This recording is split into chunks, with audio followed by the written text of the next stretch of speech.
Hola, os doy la bienvenida a este nuevo análisis. Hoy nos metemos de lleno en un tema que es, francamente, alucinante. Vamos a explorar la ciencia cognitiva que hay detrás de cómo nuestro cerebro, de cómo aprende de verdad a leer y a escribir.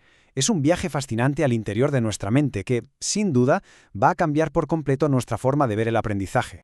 Vale, entremos en materia. ¿Y si resultó que gran parte de lo que siempre hemos dado por sentado sobre aprender a leer no fuera del todo cierto? A ver, durante años hemos confiado en métodos de lo más diversos, dando por hecho, casi por inercia, que leer es algo totalmente natural, ¿verdad? Pues aquí viene el gran cambio de paradigma. La lectura no es para nada un proceso biológico natural. Y ojo, porque esta falsa creencia es justo la raíz de muchísimos problemas que vemos hoy en día cuando aplicamos métodos de enseñanza puramente intuitivos. Para entender todo esto a fondo, nuestra hoja de ruta de hoy va a ser muy clara. Primero, desmontaremos el mito de la lectura. Segundo, veremos la ciencia que hay detrás. Tercero, el fascinante modelo de Scarborough. Cuarto, las habilidades fundacionales del cerebro. Y por último, la enseñanza explícita y sistemática. Vamos a ello. Sección 1. El mito de la lectura. Vamos a desmontar unas cuantas creencias. Empecemos derribando esos mitos históricos que nos han acompañado durante tantas décadas. Históricamente, enseñar a leer ha sido como un péndulo gigante, yendo siempre de un extremo a otro. Por un lado, en el siglo XIX y mediados del XX, teníamos el extremo de la mecánica. Todo era súper estricto, caligrafía impecable, cero errores y adiós a la creatividad. Quienes aprendían así hacían unas letras preciosas, sí, pero sudaban tinta para redactar un argumento propio. Luego, claro, como reacción a tanta rigidez, en los años 80 y 90 nos fuimos al lado opuesto, el extremo de la creatividad. Aquí la idea era la expresión libre total, sin reglas, pensando que, la ortografía ya se aprendería sola por el camino. ¿El resultado? Mentes con ideas geniales, que se frustraban muchísimo al intentar escribirlas, agotándose en el primer párrafo. En fin, ambos extremos fracasaron estrepitosamente. ¿Por qué? Porque ignoraron por completo la realidad biológica del aprendizaje. Y hablando de realidades biológicas, todo se resume en un concepto absolutamente clave: el reciclaje neuronal. Fijaos, genéticamente venimos de fábrica con programación para hablar y para ver, pero no nacemos con un área del cerebro diseñada para leer. La lectura y la escritura son inventos culturales muy recientes en la historia de la humanidad. Entonces, ¿cómo lo logramos? Pues literalmente robando y reciclando espacio. Nuestro cerebro coge un área visual que antes usábamos para reconocer caras u objetos y recicla esas neuronas para crear lo que los científicos llaman la caja de las letras. Es increíble, ¿verdad? Pero cuidado, porque esto requiere un esfuerzo cognitivo brutal. No surge de la nada, exige reconfigurar el cerebro por completo. Sección 2. La ciencia de la lectura. Veamos ese marco neurocientífico. Claro, si aceptamos que leer no es algo innato, necesitamos urgentemente un mapa, una hoja de ruta. Y aquí es exactamente donde entra la ciencia de la lectura. Organizaciones referentes como The Reading League y los detalladísimos informes del National Reading Panel nos han demostrado que leer bien no es cuestión de un método mágico o cerrado, sino de un marco basado estrictamente en la evidencia. Nos han dejado clarísimo que la lectura no se debe adivinar, implica unos componentes neurocientíficos súper específicos que tenemos que enseñar de forma explícita y sistemática. Nada de dejar el aprendizaje al azar de la intuición. De hecho, el National Reading Panel identificó 5 pilares fundamentales que nuestro cerebro necesita dominar sí o sí. Todo arranca con la conciencia fonológica, que es básicamente ser capaz de reconocer los sonidos en el lenguaje oral. De ahí pasamos al principio alfabético, donde descubrimos que esos sonidos se representan visualmente con letras. A esto le sumamos la construcción del vocabulario, que es vital, porque lógicamente no podemos entender algo que no conocemos. Con muchísima práctica constante, emerge la ansiada fluidez. Y finalmente alcanzamos la cima, la comprensión total del texto.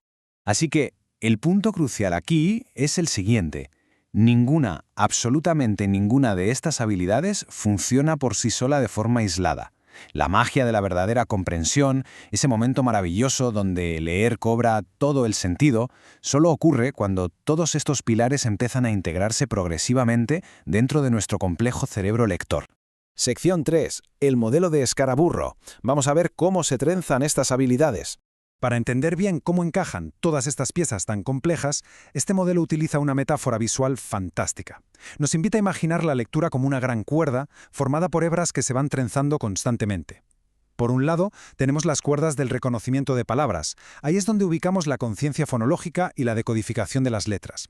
Y por otro lado, están las cuerdas de la comprensión del lenguaje, que es donde reside el vocabulario y todo nuestro conocimiento del mundo. Para lograr a alguien que lea con fluidez genuina, estas dos dimensiones, el reconocimiento automático y la comprensión profunda, tienen que entrelazarse y desarrollarse al mismo tiempo. Y ya que mencionamos la fluidez, prestemos mucha atención a esta tabla. La fluidez es como el puente definitivo hacia la comprensión y se sostiene sobre 3 componentes clave. Primero, la precisión.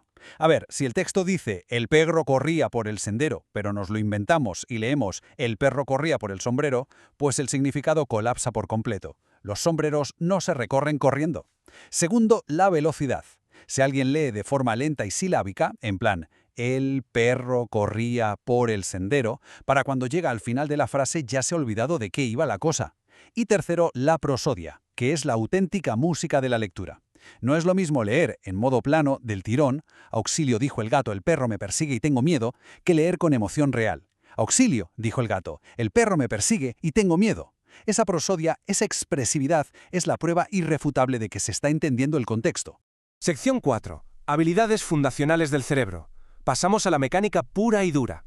Vamos a poner el foco en la mecánica que sostiene tanto la lectura como la escritura, que muchas veces pasa desapercibida. Pensad en estas habilidades fundacionales como los cimientos de hormigón de un gran edificio. Por un lado, leer nos exige decodificación y fluidez, pero por el otro escribir demanda una firmeza mecánica enorme, dominar la caligrafía física y la ortografía. Si estos cimientos no se automatizan a base de práctica constante, la carga cognitiva va a ser tan inmensa que acabará aplastando la capacidad de quien intenta crear un relato o comprender una historia compleja. El cerebro sencillamente se saturará solo por intentar recordar cómo narices se dibuja una letra. Ahora, lo que resulta realmente interesante de esta diapositiva es esta comparación tan curiosa. A la izquierda, todos le conocemos, Mick Jagger, el mítico líder de los Rolling Stones. Y a la derecha tenemos a otra estrella, pero del mundo académico, Marilyn Jagger Adams, una brillante psicóloga cognitiva y referente mundial en alfabetización. Comparten apellidos que suenan de forma idéntica, pero claro, mientras uno hace vibrar los estadios de rock, la otra ha revolucionado por completo nuestra comprensión científica de cómo el cerebro humano procesa un texto. Y es precisamente la doctora Jagger Adams quien nos define de forma clara el sistema de procesamiento que tenemos que dominar. Ella nos habla de la decodificación, que consiste básicamente en convertir letras visuales en sonidos para lograr leer. Y luego tenemos la codificación, que es el viaje exactamente opuesto, transformar esos sonidos que pensamos y hablamos en letras para lograr escribir. Conseguir automatizar estos dos complejos procesos es lo que al final libera los recursos de nuestro cerebro para que podamos dedicarlos al pensamiento y a la reflexión de alto nivel. Sección 5. Enseñanza explícita y sistemática. La transferencia gradual. Llegados a este punto, ¿cómo estructuramos todo esto en la práctica? Pues esto ilustra brillantemente el marco metodológico a seguir, la transferencia gradual de responsabilidad, que vemos ahí representada con esos dos triángulos superpuestos. Empezamos en la fase 1, yo lo hago. Aquí quien enseña asume la carga cognitiva y muestra el paso a paso. Luego pasamos a la fase 2, hagámoslo juntos, que es pura práctica guiada. Conforme el triángulo de control del educador se va encogiendo, el control del estudiante se amplía hacia la fase 3, háganlo juntos, ya de manera colaborativa, hasta desembocar por fin en la fase 4, tú lo haces solo, donde se alcanza la verdadera y total independencia.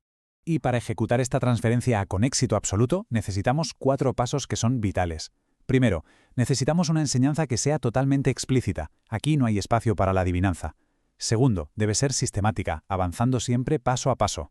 Y tercero, profundamente estructurada. Ojo a esto, porque tener rutinas predecibles en el aula no es poner normas por poner, es proporcionar una inmensa seguridad psicológica. Permite que el cerebro apague cualquier tipo de ansiedad y enfoque toda su energía de forma exclusiva en el aprendizaje. Y finalmente, la pieza maestra que lo conecta todo, la evaluación formativa. Es importantísimo aclarar que la evaluación formativa no es esa calificación definitiva que se pone al final del curso con un bolígrafo rojo. Para nada. Es el GPS en tiempo real de quien enseña. Sirve para proporcionar retroalimentación inmediata, sobre la marcha. Si alguien en el aula está dibujando una letra del revés, se corrige en ese mismo instante.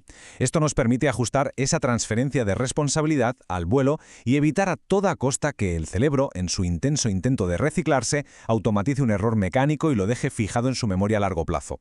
Eso es fundamental.